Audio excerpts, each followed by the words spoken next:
guess we were surprised because we saw the blow to the face with the elbow, and then they said it was an elbow. So can you take us through what happened? Still not really sure. I got a rebound, and then before I came out in the second quarter, and then threw a pass and felt something in my elbow. So I'm assuming I got hit, the elbow contusion or something that was connected to my fingers. So was trying to warm up in halftime and was shooting and was struggling to get it to the rim. Was it from the blow you took from Jalen on that rebound play, or did this happen on a different play, or do you know? I'm not sure. One of the things I can think of is just boxing out and someone kind of hit my funny bone a little too hard. I'm not sure. X-ray or MRI or anything, or where do we stand? No. You know what the question's going to be, so is there any sense of what the answer has to be when it comes to the third quarter? Just got to have more energy, more pace. Same way we start the game. We started with a lot of energy and a lot of pace, getting stops, and we continue to fall short. How frustrating is it that you guys continue to talk about it? Obviously, it's obviously an emphasis in practice and shoot-arounds and walkthroughs, and it continues to hurt you guys. At some point we're gonna get tired of putting our hand to that hot stove.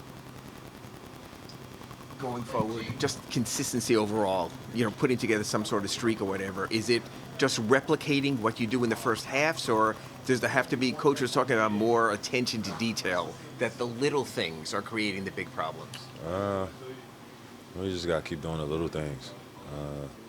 We won the big muscle areas. The second half, they just beat us in offensive rebound and 50-50 balls. Other than that, it's a dub, but we didn't do that, so we lost the game. It's usually when things start going south, teams that have a sort of strong makeup can withstand that. And to a degree you guys did, and you got back up in the fourth quarter. Just what is it going to take to sort of just push through at the end there to close these games? Getting stops. Getting stops down the stretch, winning your matchup one-on-one, and then, like I said, winning the 50-50 balls and winning the little details. How tough is it being without both Pelle and Norm then in the third quarter? We still got to figure out how to win. What turns? Was it just them making shots in the third? No, our offense, we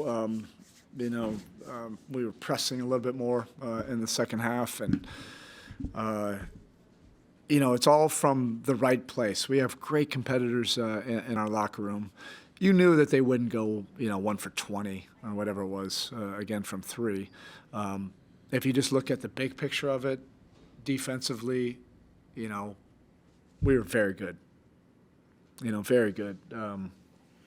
We made some mistakes in the second half, but they can get you scrambling and overreacting and doing some things. But for the most part, it was good. The biggest difference again was those 50-50 plays, the second chance opportunities that just really take away. They're deflating. Those 20-second chance again, but also some loose balls that we had a chance to get and we didn't come up with it. And then offensively, I thought that was a beautiful play that Wiggs made, down the stretch. We had opportunities to do a whole lot more of that, to trust each other, to play collective. We had some, in the fourth quarter, we started to level it out a little bit and make some plays when we got in there. But it's these paint decisions or rim decisions, shot selection decisions, without moving the defense, without, creating an action where we're at our best. But, guys really competed hard. We're not looking for a moral victory. It's disappointing, but we're going to get better from it. As painful this is, it's going to drive us, and I feel, we're going to get there. You tried different things for the third quarter. Yeah. How do you Yeah, I don't know. We've tried everything, and it was a little bit chaotic. With Pelle, going out right before, we started the half. Then Norm, had to come out for a little bit, but. That's not an excuse. It really started with that free throw line blackout. That's the point I've been making to the team. You got to like check all the boxes first, like the easy things. There's a lot of hard things in this league, but we didn't block out on a free throw, and we know that our level of urgency and attention to detail and everything coming out of the third quarter, that's what we're trying to conquer. And to me, that was one of the most disappointing plays. That kind of led to now something small. But we played so hard and really well in that first half, and then we just have a mental glitch, on the free throw line. And then that just kind of led to some other breakdowns. By the time they got to the end of the third quarter, we had several breakdowns on some of their pick and rolls. Hello, what happened there? It looks like he took a blow to the face and then right out his head. About everything, yeah. It was one of his blockouts. He collided. I don't know if it was the floor or somebody else, with his elbow. And then you went to Simone, and then you went to Nico. Are you getting enough in support right now? Are those decisions? Yes, I mean, without Pelle, that just changed, the rotation, a little bit.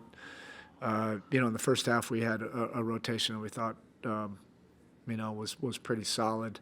But we believe in those guys. Look, when our second unit has played great, those are the games that we really have, big games. We're going to get there. Everybody wants it. We need to direct our competitive will into a collective will.